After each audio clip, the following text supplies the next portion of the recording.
Bismillahirrahmanirrahim. Assalamualaikum warahmatullahi wabarakatuh.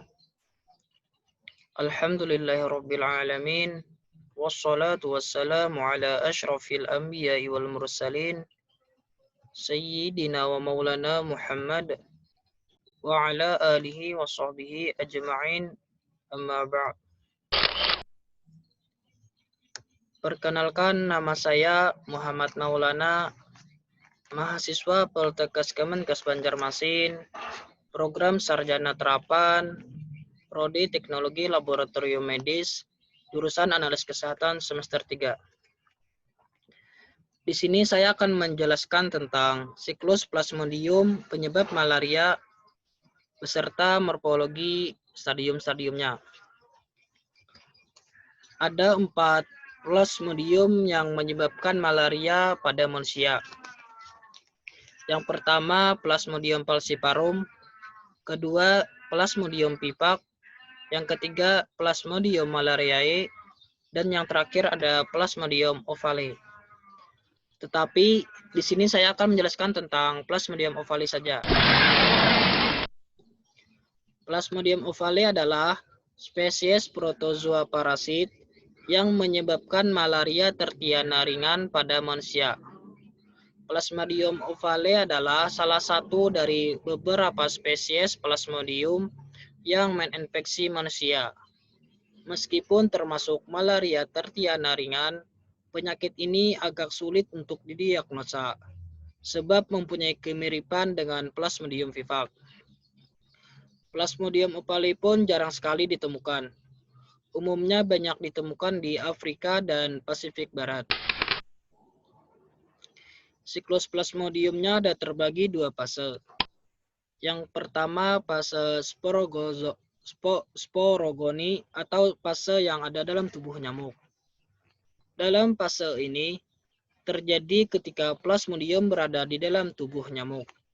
Ketika plasmodium tersebut akan melakukan reproduksi secara seksual di dalam tubuh nyamuk.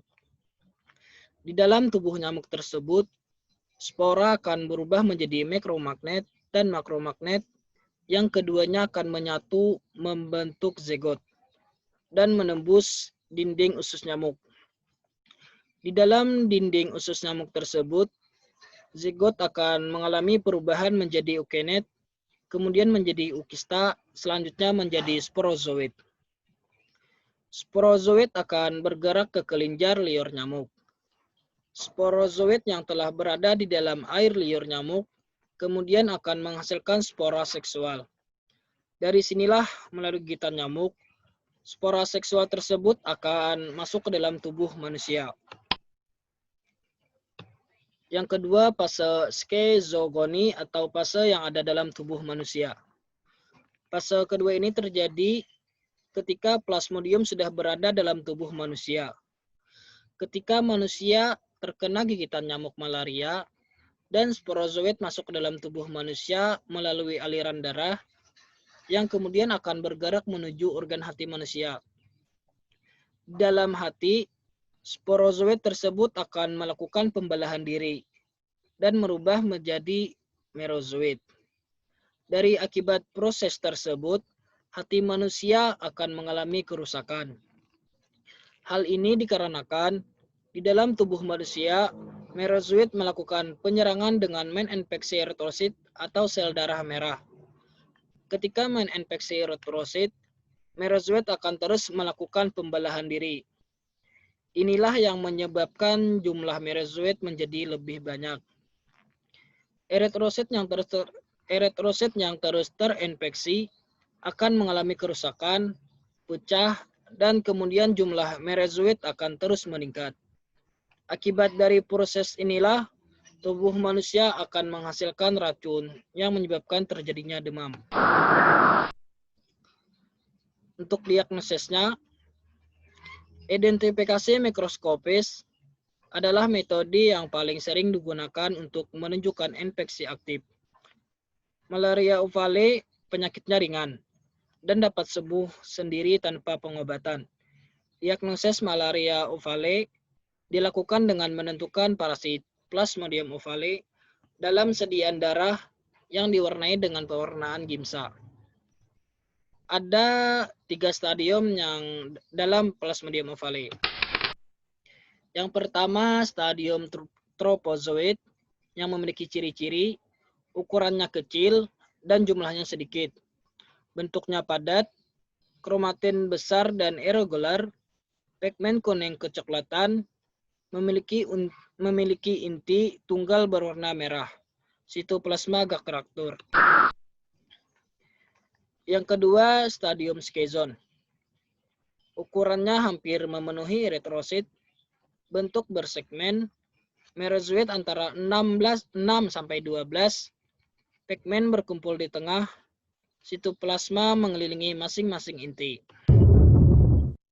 Yang ketiga ada stadium gametosit.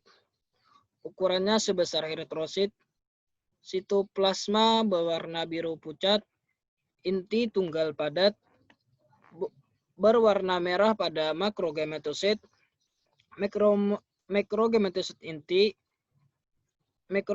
inti tunggal menyebar berwarna merah muda.